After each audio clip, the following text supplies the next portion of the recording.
अस्सलाम वालेकुम। आज मैं आप लोगों को पढ़ाऊंगा एस टी एच 301 का मिड टर्म का पेपर। मिड टर्म और फाइनल टर्म क्या होती है, थोड़ा सा इसके बारे में भी बताता चलूँ और ये पेपर पढ़ाने की वजह भी बताता चलूँ कि मिड टर्म आपके होते हैं। आपके जब 1 से लेकर 22 लेक्चर कंप्लीट हो जाते हैं, यानी 3 माह के दौरानिए के अंदर, उसके बाद एक आपके पेपर होते हैं कैंपस के अंदर, और जो ओवरसीज होते हैं उनके उनके घरों में ही होते हैं।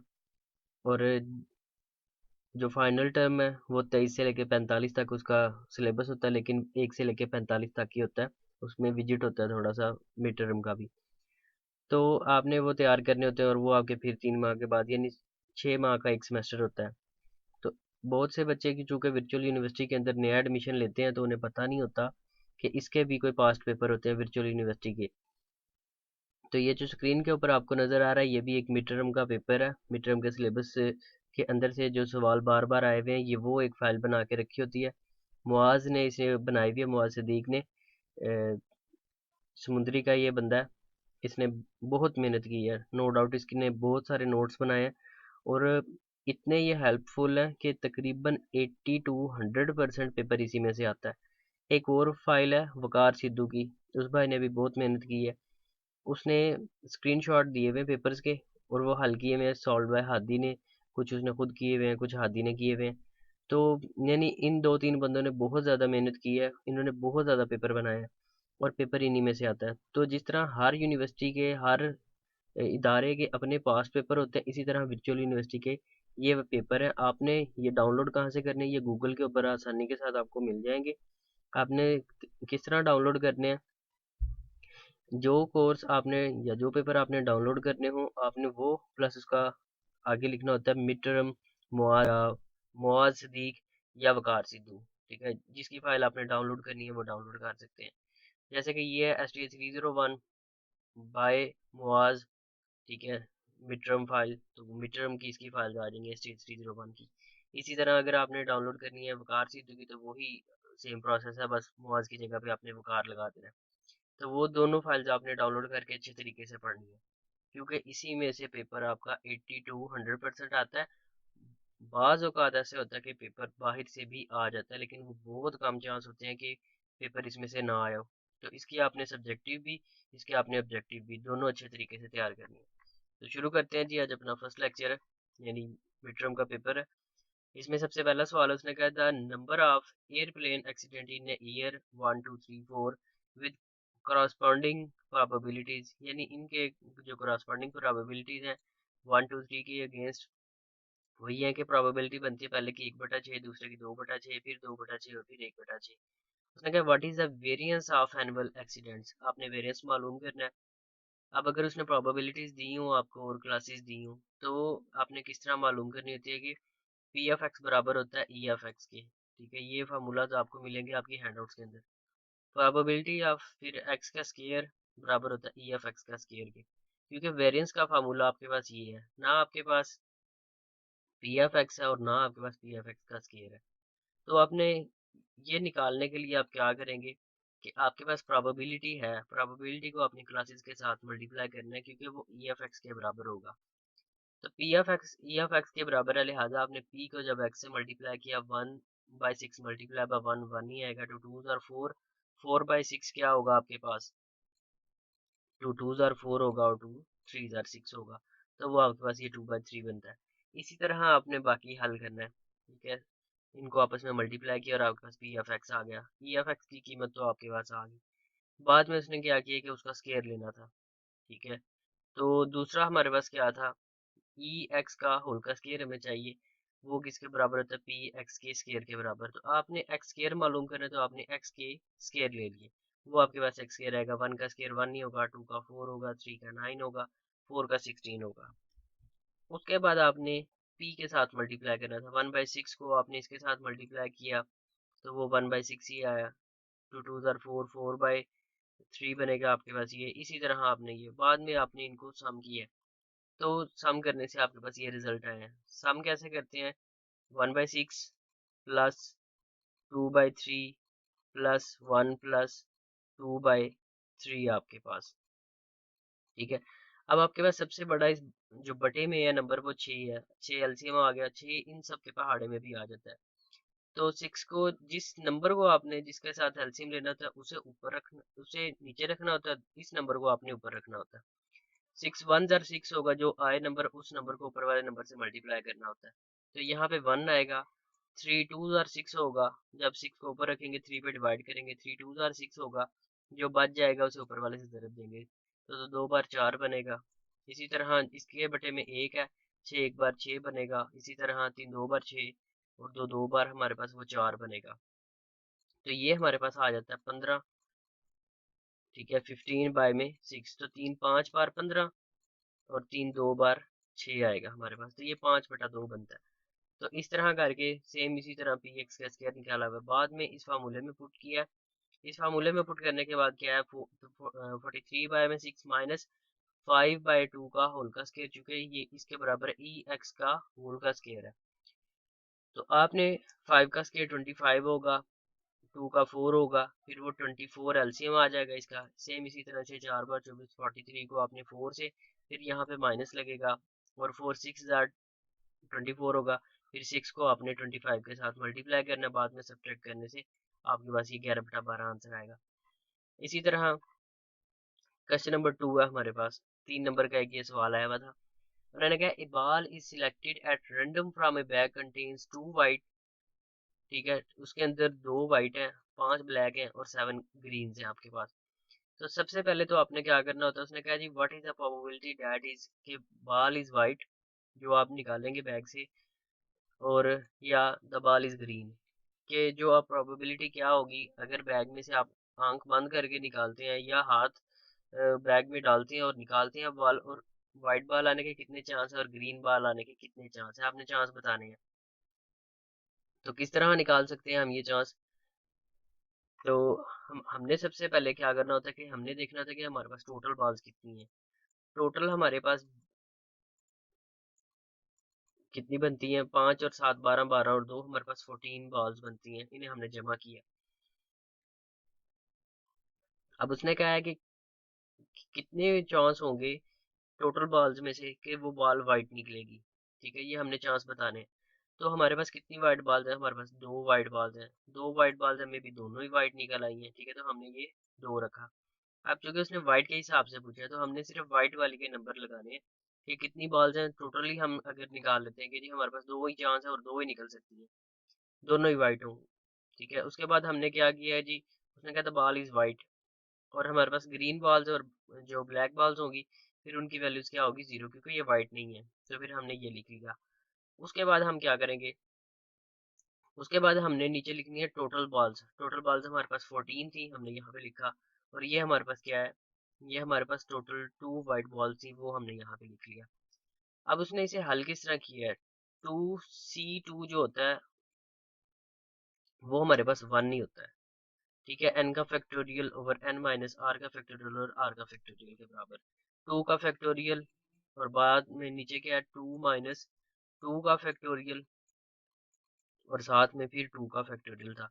तो 2 माइनस 2 0 होगा, 0 का फैक्टोरियल 1 होगा, और 2 फैक्टोरियल जो है वो इस 2 फैक्टोरियल से कैंसिल हो जाएगा। इसी तरह जब हमने इस 14 और 2 का जब एनसीआर लेना है, इस प्लेलिस्ट के एंड पे एक वीडियो है एनसीआर और एनपीआर लेने का तरीका कैलकुलेटर से, आप लोग उसे भी देखिएगा। अब 14C2 का हमने लेना है एनसीआर, यानी ये एन की वैल्यू होती है, ये सी और ये आर होती है। तो कैलकुलेटर पे तो आसान तरीका है कि 14 लिख के एनसीआर का बटन प्रेस करके 2 प्रेस करेंगे, आपके पास डायरेक्ट 91 आ जाएगा। लेकिन हाथ से ये किस तरह आप मैनुअली कर सकते हैं, एनसीआर का फार्मूला होता है एन का factorial over n minus r का फैक्टोरियल और फिर आर का फैक्टोरियल। ठीक है, अब फैक्टोरियल हमने जिस चीज़ का लेना था उसको प्रीसीडिंग नंबर से उससे मल्टीप्लाई करना होता है। तो करेंगे हम क्या, इसे कि 14 के फैक्टोरियल को हम लेके जाएंगे 12 के फैक्टोरियल तक, बाद में फिर उसे हम हल कर सकते हैं। 14 मल्टीप्लाई बाय 13 मल्टीप्लाई बाय 12, और यहाँ आके हम इसे स्टॉप कर देंगे। इसी तरह नीचे हमारे पास था 12 का फैक्टोरियल और साथ में क्या है 2 का फैक्टोरियल। 12 फैक्टोरियल इस 12 फैक्टोरियल से कैंसिल हो जाएगा। 14 को हम 3 से मल्टीप्लाई करेंगे। ठीक है, जो नंबर आएगा हमारे पास उसे हम 2 से डिवाइड कर लेंगे।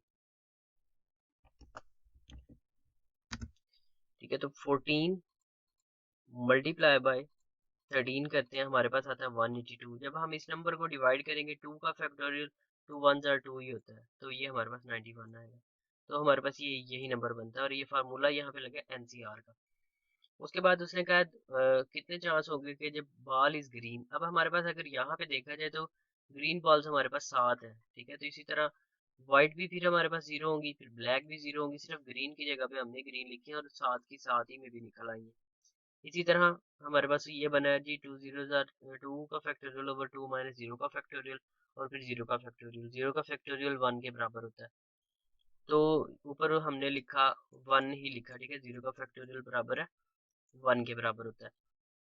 इसी तरह 14C 7 आपने करना हो तो आपके पास ये आंसर आएंगे, यानी व्हाइट बॉल के आने के चांस 1/91 है और इसी तरह ब्लैक बॉल के ये आपके पास। उसके बाद उसने कहा find the calculate mean deviation, आपने मालूम करना है। अब उसने कहा मीन डेविएशन आपने मालूम करना है। मीन डेविएशन का फार्मूला ये है x माइनस एक्स का बार डिवाइडेड बाई n। अब x का बार क्या होता है? x का बार आपके पास होता है, उसने अगर ना दिया हो तो फिर आपने निकालना होता है। x का बार यहाँ पे उसने निकाला जी, मीन जो आ गया वो आपके पास 0 है। उसने इन्हें सम किया, सम करने के बाद आपके पास ये आया नंबर। किसी नंबर को सम करने के बाद उन नंबर पे आपने उसे डिवाइड करना होता है, डिवाइड करने के बाद आपके पास मीन आ जाता है। उसने कहा जी मीन 0 है, तो फिर उसने कहा जी x माइनस एक्स का बार यानी 3 माइनस 0 3 होगा, माइनस 3 माइनस जिस नंबर से भी आपने उसे सब्ट्रैक्ट करना है वो सारे नंबर यही आएंगे। लेकिन सारे प्लस के क्यों आए हैं? रीजन तो ये है कि सारे प्लस के क्यों आए हैं, सिर्फ ये मॉड की वजह से माइनस की वैल्यूज पॉजिटिव में रिटर्न हो जाती है। तो ये हमारे पास जो नंबर आता है फिर उसको आपने n से डिवाइड किया है। n क्या चीज़ है? ये जितने नंबर बनते हैं वो n है, यानी ये नंबर ऑफ इनकी वैल्यूज जो है ये कितनी है उस पर आपने उसे डिवाइड किया। अब यहाँ पे उसने एक फार्मूला दिया हुआ है, ये आपके पास कंडीशनल प्रोबेबिलिटी के लिए इस्तेमाल होता है कि a और इवेंट b के हिसाब से ये आपके पास दो फार्मूला दिए हुए हैं। तो फिर अगर ये वाली रकम इस सारी रकम की अगर बराबर हो, ठीक है, इंटरसेक्शन वाली इस चीज के बराबर और ये इस चीज के बराबर हो, तो फिर नीचे वाली के और सामने वाली इस सामने वाली के बराबर होंगी, ठीक है। तो ये इसके बराबर है तो ये इसके बराबर है, या फिर प्रोबेबिलिटी ऑफ ए बराबर होगी प्रोबेबिलिटी ऑफ बी के। उसके बाद है हमारे पास ये फार्मूले में हमने बतानी थी जी ये पी एफ बी मिसिंग है, तो आपने यहाँ पे ये बता दी। इसी तरह अब उसने मीन दिया हुआ है, मीडियन दिया हुआ है और स्टैंडर्ड डेविएशन दिया हुआ है। अब उसने क्या फाइंड द पर्सोनस कोफिशिएंट्स जो है स्क्यूनेस आपने मालूम करनी है। ये आपको उसने फार्मूला दिया हुआ है, सिर्फ फार्मूले में ऊपर वाली वैल्यूज पुट करनी है और आपके पास इसका आंसर आ जाएगा। अगर आंसर पॉजिटिव आता है तो ये राइट साइड के ऊपर यानी पॉजिटिव स्क्यूड करती है। उसके बाद है compare the mean deviation from the mean of the following data, जबकि उसने मीन कहा है कि वो 40.4 है, मीन उसने अब बता दिया आपको। अब फिर आपने क्या करना है? उसने कहा जी फ्रीक्वेंसी आपके पास अगर ये हो, क्लासेस आपके पास ये हो, तो आपने x माइनस एक्स का बार में से इन्हें सब्ट्रैक्ट करना और इनका मॉड लेना होता है। तो अब जब हम क्या करेंगे, x में से हम x का बार माइनस करेंगे, हमारे पास वो क्या है, x में से 30 में से 40.4 जब चले जाएंगे तो वो मनफी के 10.4 आएगा, लेकिन इस मॉड की वजह से वो पॉजिटिव रिटर्न कर देगा हमें वैल्यूज। तो हम ये लगाएंगे जी 40 में से सबको माइनस करते गए 40.4 में से, क्योंकि उसने बताया कि मीन की कीमत ये है। मीन लेना हमने पहले सीखा भी है, जो 10वीं क्लास की किताब में मैंने आप लोगों को सिखाया था, जो लेक्चर 9 in 1 है, यानी 9 लेक्चर एक ही लेक्चर में जिसमें बनाए हुए 40 मिनट्स की उसकी लेंथ बनी थी, उसके अंदर मैंने बताया हुआ बाकायदा वजाहत के साथ। तो आपने उसको फ्रीक्वेंसी के साथ मल्टीप्लाई करना है, ये फ्रीक्वेंसी के साथ आपने इस वैल्यूज को मल्टीप्लाई किया है और वो आगे जो आपके पास आंसर है। उसके बाद आपने सिर्फ इस फार्मूले में वैल्यू पुट की है। उसके बाद है हमारे पास a husband and a wife appear in an interview for 2 vacancies in the same post, एक ही सेम पोस्ट के लिए एक हस्बैंड एंड वाइफ जो है वो इंटरव्यू के लिए अपीयर होते हैं और probability of husband selection is, जो हस्बैंड की सिलेक्शन के जो प्रोबेबिलिटी बनती है वो 2/7 है और जो वाइफ की बनती है वो 3/5 है। अब आपने बताना है कि जी both of them will select, ठीक है, only one of them is select, या उनमें से कोई भी नहीं सिलेक्ट, या दोनों होते हैं, कितने चांस बनते हैं वो आपने बताने। अब पहले की प्रोबेबिलिटी को लेट से हम अज्यूम कर लेते हैं कि पी ऑफ ए के बराबर है, और दूसरे की प्रोबेबिलिटी को हम अज्यूम कर लेते हैं कि वो पी ऑफ बी के बराबर है।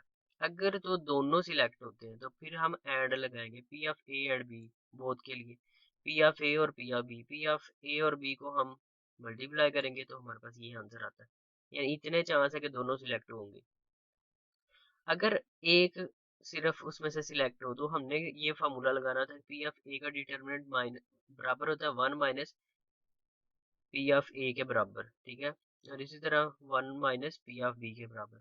बाद में इसको इससे ज़रब दिया और इसमें जमा किया हुआ है, तो हमारे पास ये आंसर आता है। बाद में ये चांस बनते हैं जिस दोनों के कि उनमें से कोई एक जब सिलेक्ट होगा। बाद में P of B plus P of A उसने लगाया हुआ है, एलसीएम लिया हुआ है, फिर आगे ये आता है। अब उसने कहा that none of them will be selected, जब उनमें से कोई भी नहीं सिलेक्ट होगा तो फिर ये लगाया हुआ पी ऑफ बी का मॉड, और इसी तरह कंजुगेट लिया हुआ पी ऑफ ए का कंजुगेट। तो कंजुगेट वाले हमने सिर्फ ये वाले आंसर लिखे हैं कि उनमें से जब कोई भी नहीं सिलेक्ट होगा, तो ये वाली वैल्यूज नहीं उसने लगाई, ठीक है। ये आप लोगों ने याद रखना है क्योंकि उनकी जो कंजुगेट वाली वो वाली वैल्यूज लगानी है। इसी तरह हमारे पास एक ऊपर सवाल गया, वो बिल्कुल फार्मूला दिया हुआ था इसलिए रिव्यू करवाया।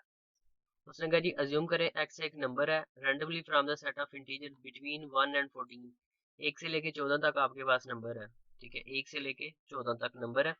अब उसमें से उसने कहा x is an even number, आपने वो नंबर निकालने हैं कि जो इवन नंबर है।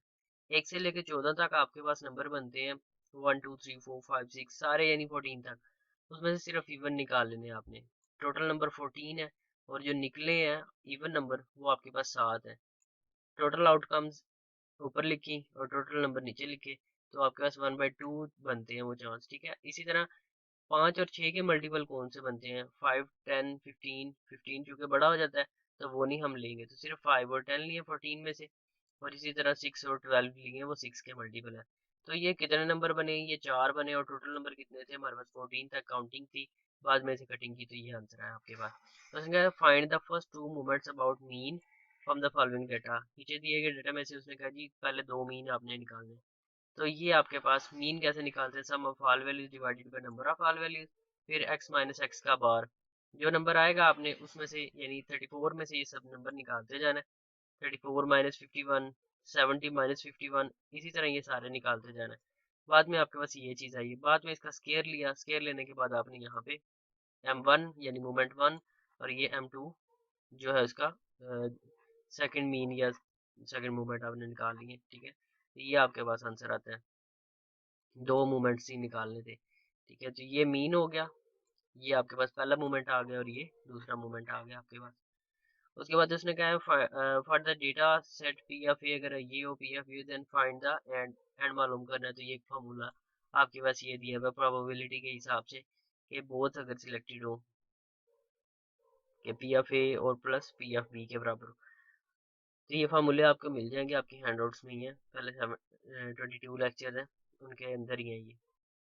उसके बाद इसने कहा है जी find the value data values calculate the Pearson coefficient skewness using mode of data, इसमें से उसने मॉड निकाला है। मॉड चूंकि मोस्ट जो है अब्रीविएंट नंबर होता है, जो सबसे ज़्यादा बार इस डेटा में नंबर है वो 0.75 है, तो यही आपने नंबर निकाल लेना है। इसी तरह मीन उसने निकाला हुआ है 7.2 डिवाइडेड बाई 9, लेकिन सबको सम किया, सम करने के बाद जितनी वैल्यूज बनती है उस पर डिवाइड कर लिया, तो वो आपने ये निकाल लिया। उसके बाद सिंपल स्टैंडर्ड डेविएशन के फार्मूले में उसने वैल्यू पुट की हुई है, स्टैंडर्ड डेविएशन भी निकला है, तो ये पर्सोना स्क्यूनेस जो है वो पर्सोना कोफिशिएंट ऑफ स्क्यूनेस, इसके अंदर हमने सिर्फ वैल्यूज पुट की हैं। उसके बाद जो सब्ट्रैक्ट होती थी उन्हें सब्ट्रैक्ट किया, डिवाइड हुई है तो डिवाइड किया, तो आगे हमने इसका आंसर लिख दिया। इसी तरह एक ये आपको इक्वेशन दी हुई है कुछ, ये आप लोगों ने देख लेनी है। उसके बाद है a man tosses a fair dice and obtain the following sample spaces, एक बंदे ने लूडो के दाने से टॉस किया, ठीक है। अब एक लूडो के दाने के ऊपर छह डॉट होते हैं, ठीक है, दो लूडो के दाने थे, तो हमारे पास क्या है कि पॉसिबिलिटीज हमारे पास आती हैं 36। किस तरह 36 आती हैं, 6 की ताकत 2, हर लूडो के दाने के ऊपर 6 दाने हैं और 2 हमारे पास लूडो है, लूडो के दाने हैं, ठीक है, डाइस जिसे कहते हैं। अब उसने कहा है जी हमारे पास 2 दाने हैं, हर एक लूडो के दाने के ऊपर 6 डॉट होते हैं, तो 6 की ताकत 2 बराबर होती है 36 की, 6 6 बार 36 होता है। तो हमारे पास जो आउटकम्स आएंगी वो 36 हैं। अब मैं आपको काउंट करवा देता हूँ, 3 और ये नीचे भी 3, तो ये हमारे पास 6 बनती है। और इसी तरह 1 2 3 4 5 6। अब ये आप लोगों को मैं समझा देता हूँ किस तरह उसने लिखी हुई है। अब उसने कहा जी लूडो का एक दाना हर बार उसने फिक्स किया होगा, वो मैं आप लोगों को दिखा भी दूंगा। उसने लेट से 1 फिक्स किया है, ठीक है, 1 फिक्स किया है लूडो के एक दाने के ऊपर। अब मे भी दूसरे लूडो के दाने के ऊपर भी एक आया हो, 1 को उसने फिक्स किया हुआ है। अब 1 में भी हमेशा पहले दाने के ऊपर 1 ही आता रहा है, ये सारी में। अब जो उसके दूसरे दाने पे में भी 2 आ गया, में भी 3 आ गया, में भी 4 आ गया, में भी 5, में भी 6, फिर उसने 2 को फिक्स कर लिया कि लूडो के में भी पहले दाने के ऊपर हर बार 2 ही आता रहा है। और दूसरे दाने पे फिर इसी तरह 1 2 3 4 5 6, हत्ता कि उसने 6 तक उसने, यानी जितनी उसके पास पॉसिबिलिटीज बनती थी उसने वो इस्तेमाल की कि मे भी ये आता होगा। तो ये वो उसने बस पॉसिबिलिटीज पूछी है, सैंपल स्पेस इन्हें कहते हैं। तो ये उसने निकालनी है, बस ये निकालनी थी इसमें। अब अगर उससे इससे आगे वो आपसे सवाल करता है ना कि कितनी पॉसिबिलिटीज है जी कि हमेशा 6 आया हो या उनका सम 6 आया हो, फिर आपने उसे निकालना है और जो आंसर आएगा उसी के हिसाब से उसे हल करना है। अब इसने कहा what is the conditional probability that the sum of the two dice will 7। अब यहाँ पे उसने एक पॉसिबिलिटी रख दी है कि आपके पास जो आंसर आएगा वो 7 ही आना चाहिए। अब इस 36 आउटकम्स के अंदर से हमने अपने सिर्फ वो नंबर उठाने हैं जिनको सम करने से 7 आया हो। अब यहाँ पे उसने लिखी हुई है कि लेट से 162534435261, 6+1, ये सारे वो नंबर है जो 7 आता है जिनके ऊपर। उसने कहा जी दूसरा क्या था, that the sum is greater than 6। ठीक है, जो बी है उसने कहा है B be the event that the both the shown a number greater than 6। अब उसने कहा जी यहाँ पे कंडीशन रख दी है कि अब लूडो के पहले दाने के ऊपर जो है उसने कहा जी both the event show the number जो 6 से बड़े नंबर आते हो। ठीक है, तो यहाँ पे उसने नीचे वो नंबर निकाले हुए कि जिनका सम जो है वो 6 से बड़ा आता हो। तो वो सारे नंबर लिख लिए हमने, 1+6 7 होगा, 6+1 भी 7 होगा, 4+2 6 होगा, उसके बाद 4+2 6 होगा, 7 7 8 8, इसी तरह वो सारे नंबर लिखे जो उसने कहा था कि सम इज ग्रेटर देन 6, 6 से जो ग्रेटर देन हो। हमने बड़े लिखने हैं 6 से, तो ये 6 वाले नहीं आएंगे इसके अंदर, जिनका सम 6 से बड़ा है वो हम लिख लेंगे। तो वो लिखने के बाद हमारे पास दूसरी पॉसिबिलिटीज जो बनती हैं वो हमने नीचे लिख लेनी है। उसके बाद है हमारे पास एक ये है, उसने दिया हुआ जी शाबिश ऑफ इनक्विलिटी को इस्तेमाल करते हुए ये लिखना था। ये लेक्चर नंबर 12 के अंदर है, अगर आप इसे देखेंगे तो ये लेक्चर नंबर 12 के अंदर है, वहां पे एग्जांपल दी हुई है। यहाँ पे इस सवाल के अंदर स्टेटमेंट क्लियर नहीं है, ठीक है, ना इस चीज का समझ आ रही है, लिमिट्स लिखा हुआ है, और ना ही इस चीज की समझ आ रही है। तो ये लेक्चर नंबर 12 के अंदर एक एग्जांपल दी हुई है, आप उसे देखें, आप लोगों को समझ आ जाएगी। तो इसमें से सिर्फ और सिर्फ मैंने आप लोगों को सब्जेक्टिव कुछ पार्ट करवाए हैं, बाकी जो थ्योरी के से रिलेटेड है, जो आपको चीज़ नहीं समझ आती आप फील फ्री मुझे कांटेक्ट करें, वहाँ पे कमेंट करें, बाकी मैं फिर इंशाल्लाह वहाँ पे आपको समझा दूंगा। तो इतनी मुश्किल नहीं है थ्योरी, लेकिन आप लोगों ने ये पेपर अच्छे तरीके से तैयार करने हैं, क्योंकि बहुत ज़्यादा पेपर इसमें से आना है। और अगर आप ये अच्छे तरीके से करके जाएं तो उम्मीद है आप लोग ए प्लस ज़रूर लेके वापस आएंगे। यानी आप पेपर से उठते ही हर बच्चे को रिजल्ट पता चल जाता है कि उसका ए आना है, ए प्लस आना है, कि कितने नंबर का उसका पेपर हुआ है। लेकिन आप लोगों ने मुआज की फाइल्स और वकार सिद्धू की दोनों फाइल्स को अच्छे तरीके से करके जाना है। बाकी अल्लाह ताला आपके हक में बेहतर करे, आप अच्छे मार्क्स आए।